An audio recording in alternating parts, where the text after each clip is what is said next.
Hello everyone, কি খবৰ আপোনালোকৰ? আশা কৰোঁ সকলো ভালে আছে আৰু মোৰো ভাল। মই মোৰ চেনেললৈ সকলোকে স্বাগতম জনাইছোঁ আৰু আজি মই এটা ৰেচিপি আপোনালোকৰ মাজলৈ আগবঢ়াইছোঁ।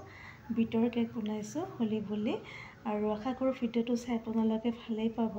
তেতিয়াহ'লে চাওঁগৈ বলক ভিডিঅ'টোৰ মাজলৈ। কেক বনাবলৈ এয়া এটা কণী ফেটি লৈছোঁ, হাঁহৰে কণী হয়। এয়া লৈ লৈছোঁ চেনি আধা কাপ লৈ লৈছোঁ। মই চেনিটো অকণমান কমকৈ দি দিছোঁ। আপোনালোকে অকণমান যদি বেছিকৈ মিঠা খাই ভাল পায় বেছিকৈ দি দিব পাৰে। মই অকণমান কমকৈ দিছোঁ। এয়া লৈ লৈছোঁ আটা 1 কাপ। আজি আটাৰে কেকটো বনাম।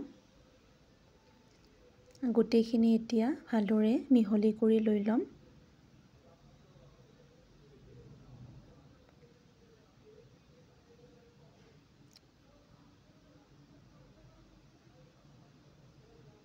আৰু এইখিনি মিহলি কৰি লৈ ইয়াত দি দিম ৰিফাইন অইল। এয়া মই ৰিফাইন অইল লৈ লৈছোঁ 4 ভাগৰ এভাগ এয়া।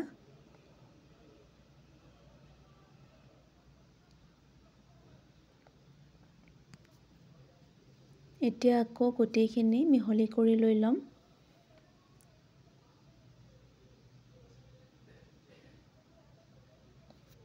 আপোনালোকে যদি হাঁহৰ কণী খাই বেয়া পায় তেতিয়াহ'লে ফাৰ্মৰ কণীও দিব পাৰে। মই হাঁহৰ কণীটো খাই খুব ভাল পাওঁ।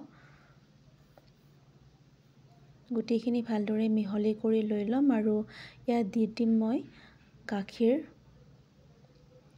মই গৰু গাখীৰ ব্যৱহাৰ কৰিছোঁ। আপোনালোকে বেলেগ গাখীৰো দি দিব পাৰে। ৰিফাইনৰ সৈতে আটাখিনি মিহলি হোৱাৰ পিছত ইয়াত দি দিম গাখীৰ। এয়া গাখীৰ লৈ লৈছোঁ আৰু গাখীৰ মই গোটেইখিনি দি নিদিওঁ, অকণকৈ দি দিম কাৰণ বেছিকৈ পৰি গ'লে যিখিনি বাটাৰ আছে সেইখিনি পনীয়া হৈ যাব। অলপকৈ দি পেলাই মই মিহলি কৰি যাম।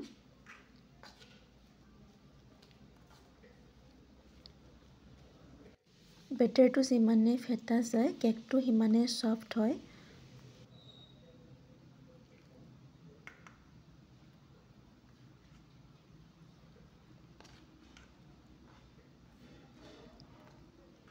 আৰু প্ৰায় গোটেইখিনি গাখীৰে লাগিব।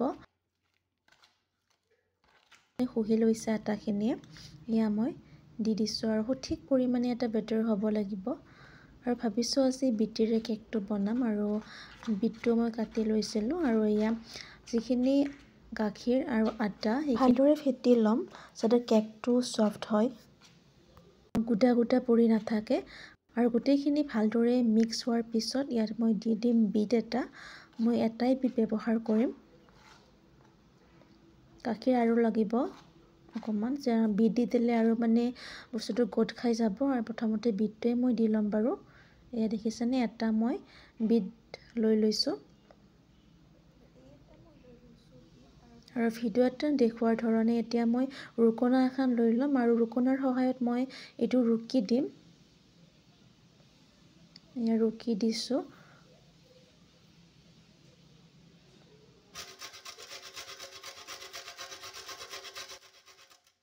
মই এটা বিটে ব্যৱহাৰ কৰিছোঁ আৰু এতিয়া বিটখিনি ৰুকি দিম।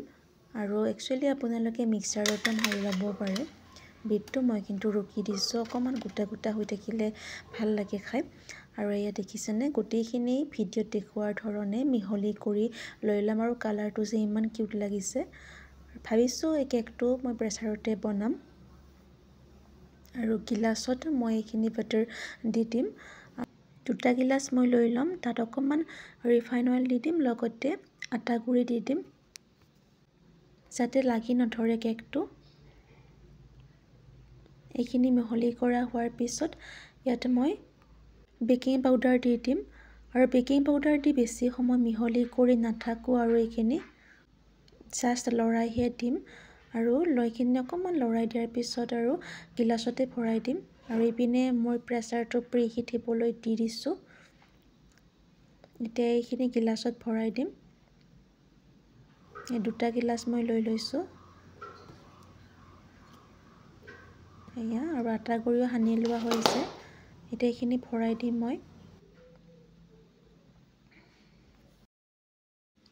এয়া দেখিছেনে দুটা একে চাইজৰে গিলাচ লৈ লৈছোঁ আৰু এতিয়া এইখিনি বেটাৰখিনি গিলাচত ভৰাই দিম আৰু মই গিলাচত হাফকৈ দি দিম কাৰণ কেকটো ফুলিব যিহেতু।